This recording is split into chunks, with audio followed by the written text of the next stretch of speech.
সরকার প্রাথমিক বিদ্যালয়ে শিক্ষক নিয়োগ নীতিমালায় সঙ্গীত শিক্ষকের বিধান রেখেছে, অথচ ব্যাপক জোরদাবি সত্ত্বেও ধর্মীয় শিক্ষক নিয়োগের বিষয়ে কোনো নীতিমালা নেই। বিষয়ে আপনার মন্তব্য আশা করছি। দুর্ভাগ্যজনক একটি বাস্তবতা যে আমাদের দেশে প্রাথমিক বিদ্যালয়ে শিক্ষক নেওয়ার ক্ষেত্রে সেখানে কোনো ধর্মীয় শিক্ষক রাখা হয়নি। বিশেষ করে ক্লাস 3 পর্যন্ত ধর্মীয় শিক্ষা নেই। 4-5-এ যে ধর্মশিক্ষা যতটুকু আছে সেটুকু অন্য শিক্ষকদেরকে দিয়ে চালানো হয়। এটা খুবই আপত্তিকর একটি বিষয়। আমাদের বাচ্চাদের জীবনের শুরুতে যদি নৈতিক শিক্ষা, ধর্মীয় শিক্ষা তাদেরকে না দেওয়া হয়, তাহলে এই বাচ্চারা পরবর্তীতে ধর্মীয় মূল্যবোধ এর অভাব তাদের মধ্যে থাকবে এবং সেটা নিয়ে তারা বড় হবে। আজ সমাজে যে অস্থিরতা আমরা দেখতে পাচ্ছি, সমাজে যে গ্যাপটা আমরা দেখতে পাচ্ছি, তরুণদের মধ্যে যে বিপদগামিতার প্রবণতা আমরা দেখতে পাচ্ছি, এটা দূর করবার জন্য আমাদেরকে অবশ্যই ধর্মীয় শিক্ষার ব্যাপারে গুরুত্ব আরোপ করতে হবে। বিধায় সঙ্গীত শিক্ষক, সঙ্গীত শেখানোর শিক্ষক যদি থাকে, তাহলে ধর্ম শিক্ষক থাকা, ধর্মীয় শিক্ষক থাকা কত গুরুত্বপূর্ণ হতে পারে। সঙ্গীত শেখাতে চান এদেশের কয়জন মা বাবা তার সন্তানকে, কিন্তু দিন শেখাতে চান কত মা বাবা। গণদাবি যদি পূরণ না করা হয়, তাহলে সেক্ষেত্রে গণতন্ত্রের নামে এই তামাশা বন্ধ করা উচিত। জনগণ কি চায়, জনগণের পালস কি, সেটা যদি বোঝার পরও সেটাকে যদি ইগনোর করা হয়, তাহলে সেক্ষেত্রে গণতন্ত্রের নামে এটা তামাশা ছাড়া কিছুই না। বিধায় এই তামাশা বন্ধ হওয়া উচিত এবং ধর্মীয় শিক্ষক প্রাথমিক শিক্ষায় নিয়োগ দেওয়া আবশ্যক। শুধু তাই নয়, আমরা অতি সম্প্রতি জানতে পেরেছি যে উচ্চ মাধ্যমিকেও ধর্মীয় শিক্ষা এটাকে ঐচ্ছিক করার সুপারিশ করা হয়েছে বা ঐচ্ছিক করার প্রক্রিয়া চলমান আছে।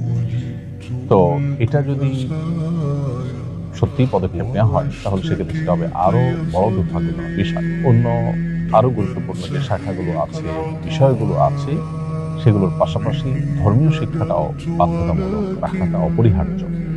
আমরা যেখানে আমাদের সমাজে অধঃপতন দেখতে পাচ্ছি, সেখান থেকে উত্তরণের জন্য আমাদের সন্তানদেরকে গুরুত্বের সাথে ধর্মীয় শিক্ষা, ধর্মীয় শেখানোর তাগাদা আমরা প্রতিদিন অনুভব করছি। সেখানে সেই জায়গা থেকে পেছনে সরে যাওয়া, এটা পাশ্চাত্য পদ্ধতি ছাড়া আর কিছুই নয়। এদেশের সাধারণ সর্বস্তরের মানুষ কি চায়, তাদের সন্তানকে ধর্মীয় শিক্ষা দিতে চায় কিনা। এদেশের প্রত্যেকটা মা বাবা তাদের সন্তানদেরকে দিন শেখাবার জন্য আলাদা হুজুর, আলাদা শিক্ষক তাদেরকে বাসাবাড়িতে নিয়োগ দিতে হয় এবং সে তারা টাকা পয়সা খরচ করে পড়ে। এখান থেকে তাদের আগ্রহ বোঝা যায়। সঙ্গীত শেখাবার জন্য কত পার্সেন্ট বাবা মার আগ্রহ আছে এবং কত পার্সেন্ট বাবা মার টাকা পয়সা দিয়ে সন্তানকে সঙ্গীত শেখান, তার পার্সেন্টেজটা কত। এর বিপরীতে কোরআন এবং ধর্মীয় শিক্ষা এটা দেওয়ার জন্য বাবা মার সিরিয়াসনেস কত বেশি, রেশিওটা। তো এই দুইটা চিত্রকে পাশাপাশি রেখে যদি আমরা পর্যালোচনা করি, আমরা দিনের আলামত দেখতে পাই যে সঙ্গীত শিক্ষা দেওয়ার জন্য প্রাথমিক শিক্ষায় শিক্ষক নিয়োগ দেওয়া, এটা রীতিমতো আরোপ করার মতো একটা কাজ, যেটা আসলে আরোপ করতে চাওয়া হচ্ছে। বিভিন্ন এনজিওগুলো তাদের এজেন্ডাগুলো আমাদের বিভিন্ন মন্ত্রণালয়ের মাধ্যমে, বিভিন্ন সরকারি প্রতিষ্ঠানগুলোর মাধ্যমে তারা এই দেশে তারা ইমপ্লিমেন্ট করে এবং তারা পৃথিবীর বিভিন্ন চিন্তা চেতনা, বিভিন্ন রকমের কৃষ্টি কালচার তাদের এজেন্ডা দেশে আরোপ করে। এটি তেমনই একটি এজেন্ডা।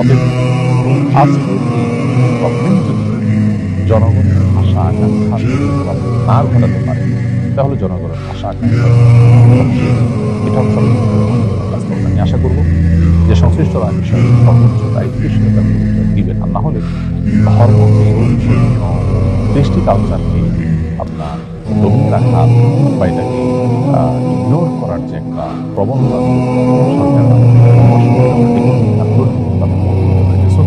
বাংলাদেশের মানুষের পালস না বোঝেন, তাহলে সেটা হবে তার আমি আশা করবো যে এখানে তারা দায়িত্বশীলতার পরিচয় দিবেন এবং কোনো মানুষের আকাঙ্ক্ষা প্রতি তারা শ্রদ্ধা জানিয়ে প্রাথমিক শিক্ষক নিয়োগ এবং উচ্চ মাধ্যমিক। আমি একজন পুলিশ সদস্য, বাংলাদেশের বিভিন্ন সামরিক বেসামরিক বাহিনীতে এখনো অনুমতি বাধ্যতামূলক। সম্প্রতি বিনা অনুমতিতে দায় রাখায় কয়েকজন পুলিশ সদস্যকে লঘুদণ্ড দেওয়া হয়েছে। আপনি বিষয়টি বলুন প্লিজ, যাতে দায় রাখতে আমাদের না হয়। আরেকটি আমাদের সমাজে যে পুলিশ সদস্য বা দায় রাখবার জন্য আলাদা একটা প্রতিষ্ঠান, বিশেষ করে আইন শৃঙ্খলা রক্ষাকারী বাহিনী ডিপার্টমেন্টের আছে তাদের নিশ্চয়ই একটা ড্রেস কোড থাকবে, সেই ড্রেস কোড অনুযায়ী কিন্তু দাড়ি এটা আল্লাহ তাআলা পুরুষকে দেন, পুরুষের দায়িত্ব দেন, মেয়েরা চুল রাখে, তার জন্য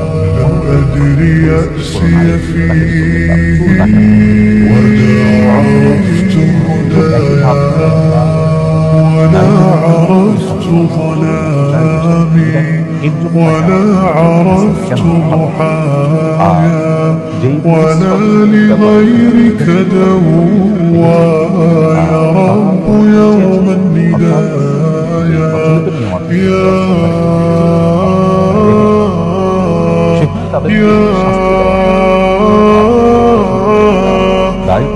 رجائي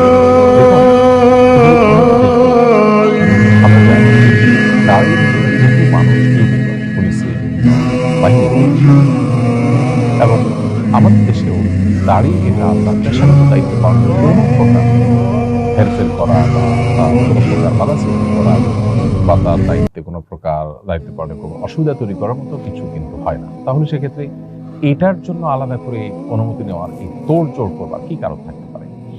বরং সৎ ধর্মপ্রাণ যে মানুষগুলো আছে তাদেরকে যদি এই সমস্ত বাহিনীগুলো গুরুত্বের সাথে শ্রদ্ধার সাথে তাদেরকে ওয়েলকাম করে এবং সেই সমস্ত প্রতিষ্ঠানগুলোতে দাঁড়িয়ে নিয়ে দিন ধর্ম পালন করে যদি কাজ করা যায় তাহলে সেক্ষেত্রে মানুষ সেখানে ধর্মীয় আবেগ রয়েছে এবং ধর্মপ্রাণ মানুষ যারা আছেন তারা সেখানে থেকে উৎসাহী হবে এবং তারা যদি উৎসাহী হন তাহলে সেক্ষেত্রে প্রতিষ্ঠান উপকৃত হবে, দেশের কল্যাণ হবে। বিধায় এই ব্যাপারে আমাদের প্রচলিত নিয়ম যদি থাকেও অনুমতি নেওয়ার আমি আশা করব যে সেটা পরিবর্তন করা কিংবা সে ব্যাপারে পুনর্বিবেচনা করার সময় এখন এসেছে। এবং দাড়ি রাখা নিয়ে যারা কড়াকড়ি করেন সেই ইসলাম বিদ্বেষী যে মানুষগুলো আছে তারা মূলত এদেশের সাধারণ মানুষের চিন্তা চেতনা এবং সংবিধান যে মানুষকে ধর্ম করার অধিকার দিয়েছেন তার বিরুদ্ধে অবস্থান করছে। একজন নাগরিক হিসাবে আমি সর্বাবস্থা আমার ধর্মীয় স্বাধীনতা ভোগ করবার অধিকার রয়েছে। পুলিশে চাকরি করতে গেলে আমার সেই স্বাধীনতাকে আপনি খর্ব করবেন এবং সেখানে আপনি অনুমতি নেওয়ার যে বাইন্ডিং সেটা তৈরি করে দিবেন, এটা কোনোভাবেই গ্রহণযোগ্য